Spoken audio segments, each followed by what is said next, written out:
Hello everybody, welcome back.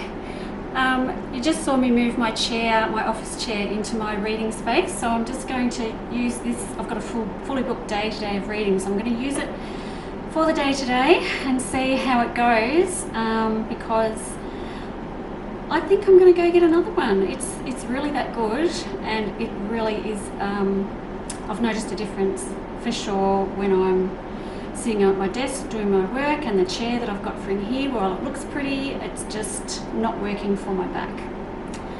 So I actually wanted to have a little story today because there's a question that I get asked a lot, and what I thought I might do is I'm just going to tell this story while you watch me paint and do up my office, do some little things around my office. The question everybody asks me is this: how did I know I could do this? How did I know I could see spirit? How did I know they were there? When did I know? And lots of questions around that. So I'm going to talk about my earliest memory of when I actually realized that there was something going on out there in the universe. So my story starts when I was about 8 years old, because I remember being in grade 3 of primary school.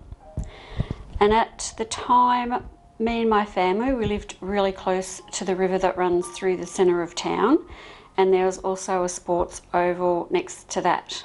And because the river flooded so regularly, there was a levee bank running next to the river, so it was between the river and the sports oval. So one day, during a particularly bad flood, my brother, one of his friends, and I went to the levee bank. My brother and his friend had decided to go and catch lizards.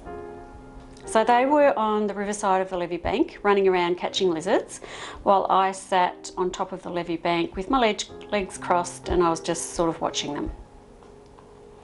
My brother is 2.5 years older than me, so often I just sort of followed him around. We did get up to a fair bit of stuff, but this was back in the days, you know, when kids just disappeared for the day and came home when they were hungry. Half the time our parents had no bloody idea where we were. There was a team practicing soccer on the other side of the oval, and it was a really still day. I don't know why I remember that small detail, but I just do. All of a sudden, there was this really loud cracking sound coming from the trees. It was so loud to my little ears. I remember looking up into the trees, wondering what that noise was. Turns out the tree that was directly in front of me had come loose due to the flood waters, and it could no longer stand up by itself. So the next few seconds were utter chaos. I watched in absolute horror as this tree fell directly towards me. I guess this only took a few seconds or so, but I remember it like it was in slow motion. I was one of those kids when I was little, and I think I'm kind of the same way now really, that when something weird or, you know, sudden happens, I just sort of freeze. So I sat there, frozen in place, and I just started screaming and screaming. My brother and his friend, they were still underneath the tree, but they ran away from the tree to each side. So as it came down, it missed his friend, but my brother, the twigs at the end of the tree caught his back as it fell, as he was running away. So he sustained this massive scratch all the way down his back. And to this day, I am still baffled at how I survived. You see, the tree had a fork in the trunk, and when it came crashing down around me, I was left sitting in the fork of the tree. Nothing had touched me. I was completely unscathed. I just did not have a mark on me. And it was like if I held my hands out, I could have touched the sides of that tree fork that fell around me. So basically, if I'd moved in any direction, forwards, sideways, backwards, I would have been killed that day by that tree. So the tree falls, and immediately the soccer coach, he comes running over, he runs into the tree, and he was quite shocked. He was shaking, and he kept asking me if I was okay. And I don't think I could actually speak right then. I think I was just hysterical. The neighbours from the neighbourhood, they came running over as well because they'd heard my screams. I don't really remember much after that, except I do remember a boy walking me home while I kind of sobbed all the way. So we get home. We didn't tell our parents because we weren't allowed to go near the floodwaters. But of course, the neighbourhood gossip reached Mum the same day, and of course we were confronted, and then Mum and Dad looked over us to make sure we were okay.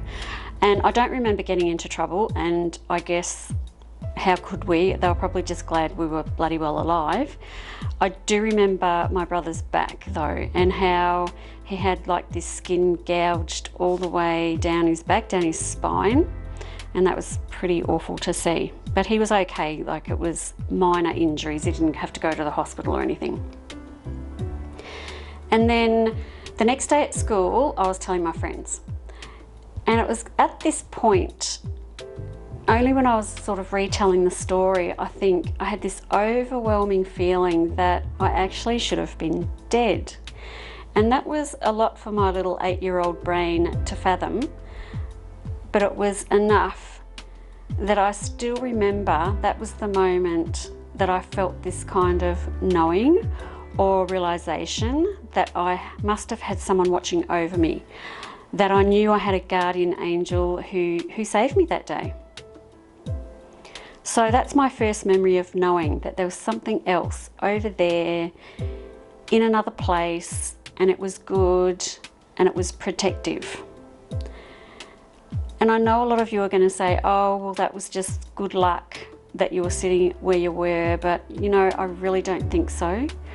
I think it wasn't my time to leave this earth, and Spirit stepped in and saved me.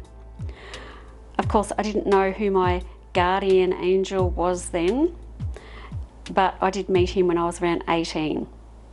And I have to say, I think I've kept him pretty busy during my lifetime. And how I came to meet him is a whole other story.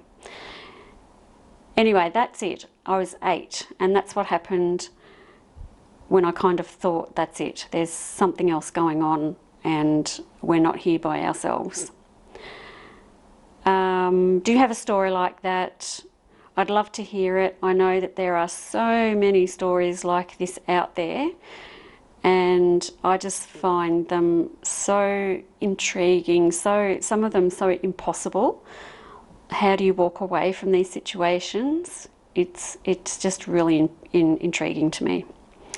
Anyway, that was my story. I hope you liked it, and thanks for listening. Show me what it's like to be circling among the clouds, because without you by my side, I would be stuck here on the ground. You're lighting up the way, I can see the road ahead of me. I won't be stumbling in the dark. Your eyes are shining like the stars. I was down until you saved me, until you set me free. My eyes were closed, now I see clear as day, and I just wanted to say that you can take me high.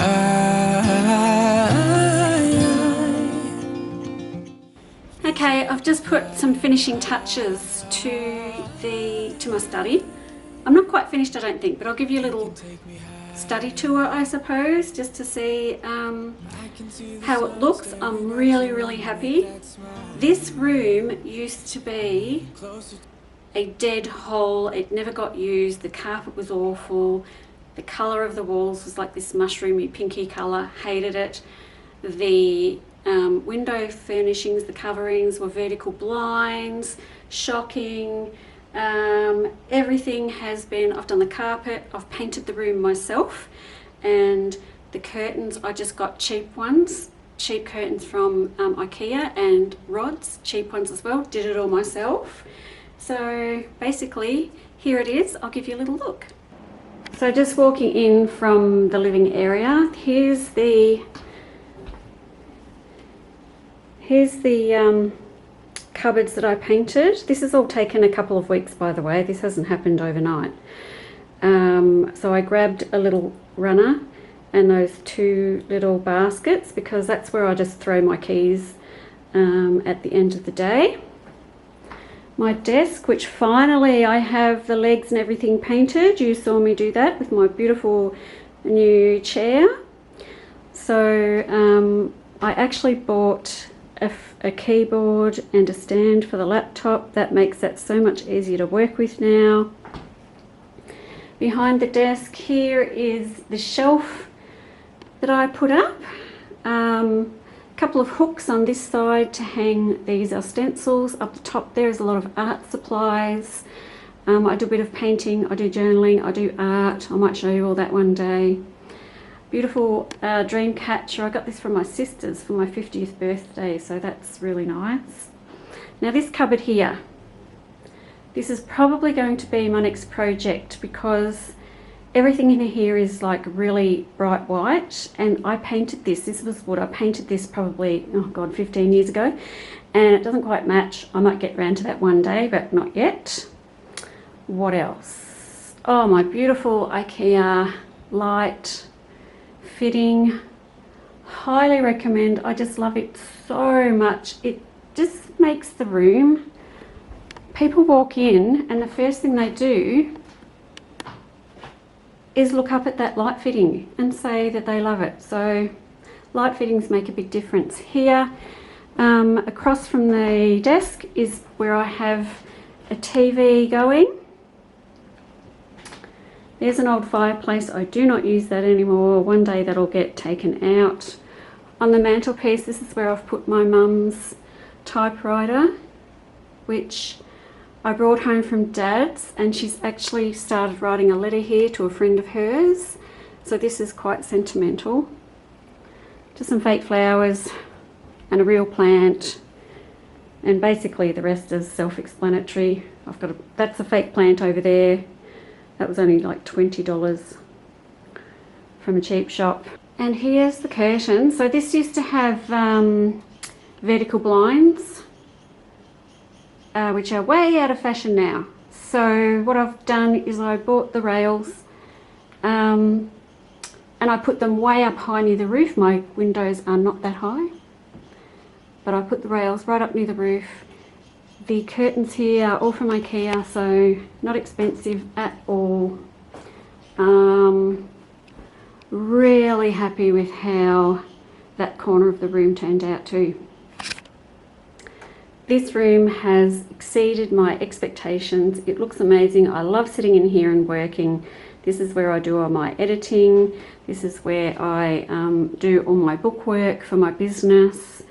It's gone from this room that I just walked through and didn't like into this room, this space that I just love staying in. Okay, so that's it for this video. Look forward to seeing you next time. Catch you later. Bye.